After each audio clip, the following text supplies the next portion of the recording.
I think the Houthis have they started as well. They said they are a Yemeni group. Their command structure is modelled and trained by Hezbollah, and there's also an Iranian input there. Although I think they manufacture quite a lot of their own arms themselves. So we're talking about a multinational conflict where I think, as in Afghanistan, you'd have to have two levels of process. You'd have to have an internal process, and you'd actually have to have, I think, the solution for Yemen is to have Iran as an international guarantor, and Saudi Arabia. Again, we're very far away from having that sort of. We're far away from achieving a ceasefire, let alone that sort of international system, local international system that would actually guarantee. But I could imagine, for instance, Iran doing a bargain for guaranteeing the peace with the Houthis in exchange for being allowed to supply arms to Hezbollah. I could imagine there could be some sort of trade-off eventually there in the world of realpolitik. But Yemen, for Yemenis themselves, this is Yemenis are not in control of Yemen, and they won't be for a long time to come.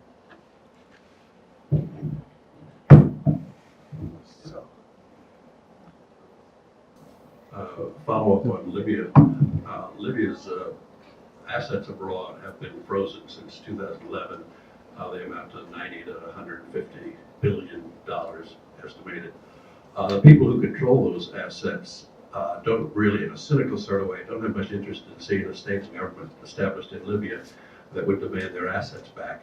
It was recently revealed that some of those people controlling those assets have been using the dividends from them to finance various factions in Libya. So do you think these people could be a significant player in the ongoing instability in Libya? Yeah, absolutely, yes. And I think you'd need to start in institution building in Libya, but before that you need the oil ports under national control, but there is no sense of national control in Libya. There is no sense even of national security in Libya. So absolutely money is the key to it. And also being able to sell oil and distribute that money equally. So I think what has to happen first is a continuation of what happened in Italy, and try and carry that forward. But again,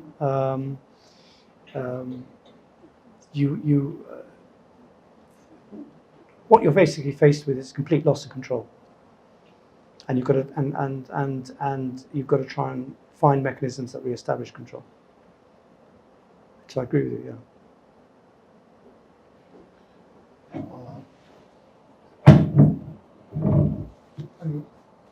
Go ahead. It's a follow-up on Jamal Khashoggi. Thank you for answering my question about the similarities between the situations in Syria and Saudi Arabia. And you gave us good insight about how the thoughts of Jamal developed all the way until his assassination. And I agree with all of it, but I have a theory and I need how you think about it. Yes, Jamal have always believed in a change for Saudi Arabia, but he always insisted that this change has to be done from within the royal family. And that's why he kept a very good relation with the royal family, with some parts of the royal family, and that's why he was trying to be very respectful even when he talks about the crown prince. He supported the Saudi involvement in Yemen. He strongly supported that, and he even supported the Ritz-Carlton movement, and he thought it was due and it is necessary. And he was pushing for more aggressive interference for Saudi Arabia in Syria. I think his real disagreement with the royal family was about his position from Egypt. But there's something I think it's more important that Jamal started to talk about in the last few months before his assassination.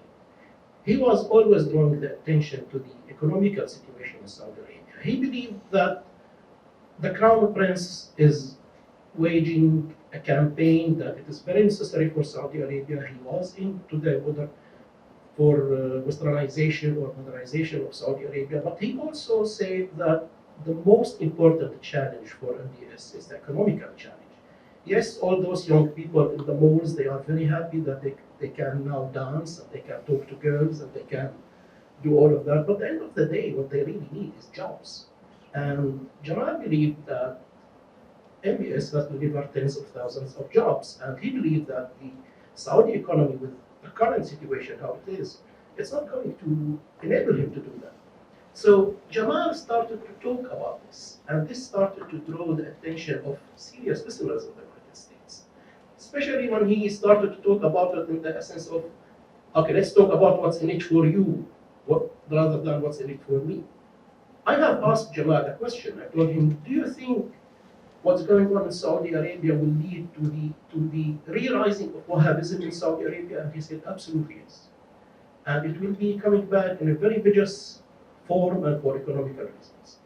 And I asked him if he's willing to write about it. He said, matter of fact, I'm doing that. And he started to talk about it more and more. Do you think this was the turning point when the regime in Saudi Arabia started to feel that he is a real presence danger?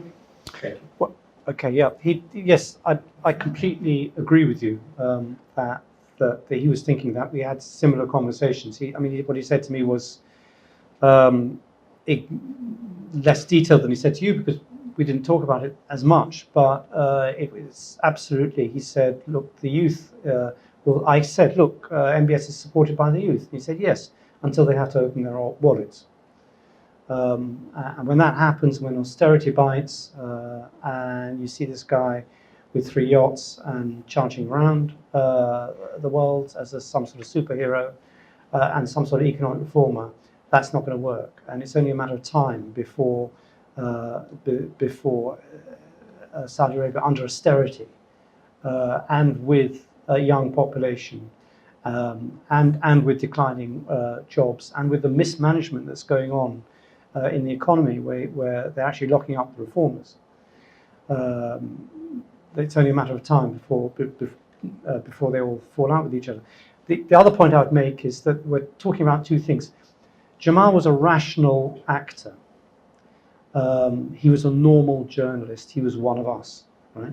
He could be easily alive and around this table now. He was killed by an abnormal, irrational regime. His death actually says less about Jamal than it does about the people who killed him. Certainly the way they killed him, which is not too different to the way ISIS thinks.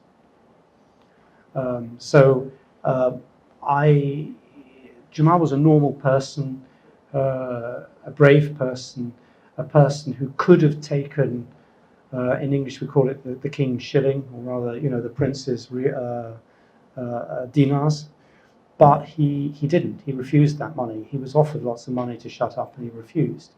I think also that Jamal's fight was with the circle around MBS, not MBS himself. And he simply just couldn't take the idea that a kid was coming along and shutting him down. He took it for a year and then said no. But even then, we published him first before the Washington Post, but we had to publish him under a pseudonym. Had we used his name, he would have said that was too much of a red rag to a bull. He always wanted to find a way back. He had treacherous but friendly discussions with MBS's brother, Khaled, the ambassador here. And the truth hasn't come out, full truth hasn't come out about what was promised and what was not promised at their last talks. But there was an indefinite attempt to lure him back.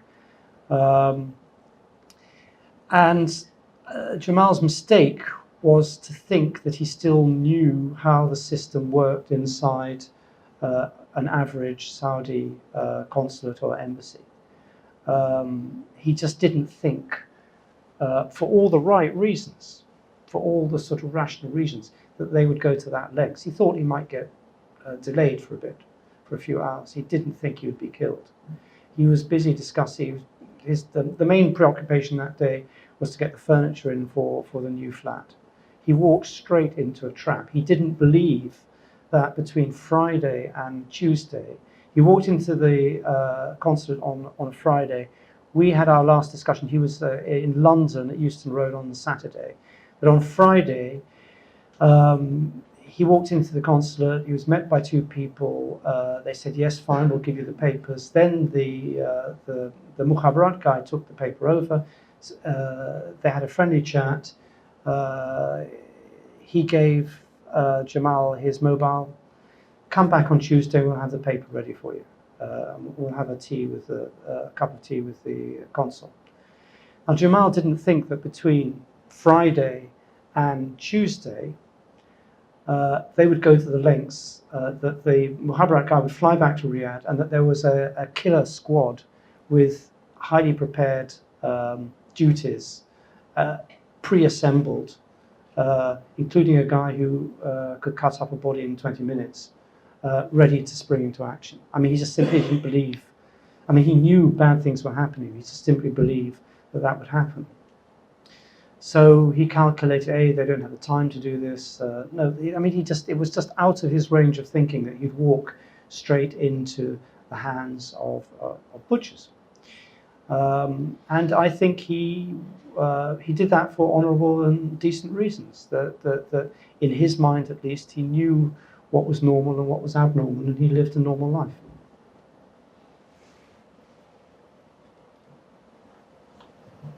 Thank you, David. I'm Yasser Abdullah, ICFJ. My question is concerning Egypt. What do you think of the future of Egypt after amending the presidential term limits? Thank you. I think it was entirely to be expected. As I said before, I think people like Sisi and people like MBS only have one direction, only one form. They don't have a reverse gear. They keep on entrenching themselves. If you were wise and Jamal-like, you would say to yourself, there are ways in which you can unwind the dictatorship that's going on. You could start releasing prisoners. You could start talks. I mean, consider, for instance, what Sami Anan was doing, or you consider indeed what Shafiq was doing. Both were military men. They had very similar. They had very similar political plans, which involved reaching out to the Brotherhood in Paris, for instance, which involved reaching out to the secular opposition, reaching out to elements of the army. They would still be firmly in control. The army would still be in control, but there are ways of diffusing the situation politically to allow, and you would still be in charge, and the state of Egypt would still be functioning.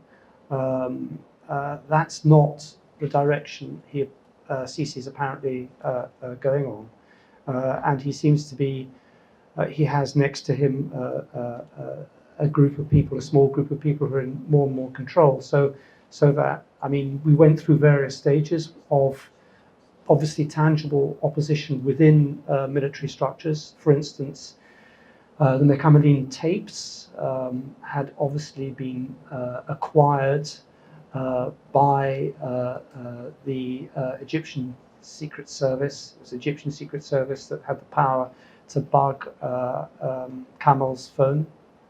And there's obviously tension going on between one Secret Service and the military, and there are other indicators that when, for instance, Sisi travels around, he travels around with his own bodyguards. He doesn't trust the army to protect him.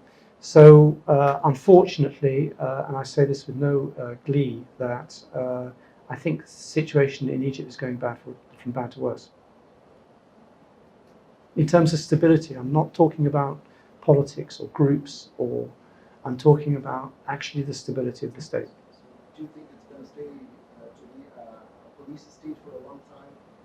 Well, I think it might be a failing state. whether it's a police state or not, it might certainly be a fading state. And I think we could, and I don't think people are waking up to how unstable Egypt is. David? Not that I dispute the fact that it is a police state. I think it's more military state. Police has different tactics.